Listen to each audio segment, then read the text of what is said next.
Hello दोस्तों, welcome to new blog. तो आज मैं जा रहा हूँ मेरे दोस्त की सैलून पे। तो चलो मिलते हैं सैलून पे। तो आ चुके हैं दोस्त की सैलून पे और चलते हैं अब अंदर। और राहुल भाई कैसा चल रहा है? बढ़िया चल रहा है, बढ़िया बढ़िया। हाँ। अच्छा ठीक है। तो आप कुछ होली का ऑफर रखना चाहते थे, उसके बारे में कुछ भाई लोगों को बता दो। हाँ, अभी होली का ऑफर चल रहा है। जो भी तुम्हारा वीडियो देख के आएगा उसको इधर 10% डिस्काउंट मिलेगा। जो भी बाल काटना है सब काट देंगे, कौन सा भी। कौन सा भी? हाँ हाँ, बाकी तो भाई ने सब कुछ बता दिया है, मेरे को अब बताने की कोई ज़रूरत तो नहीं है।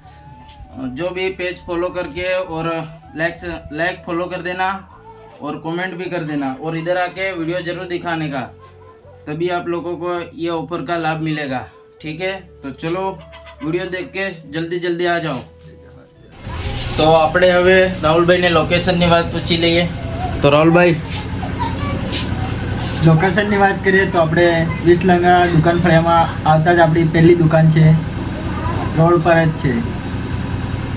तो चलो जल्दी जल्दी आ जाना और वीडियो दिखाना। चलो।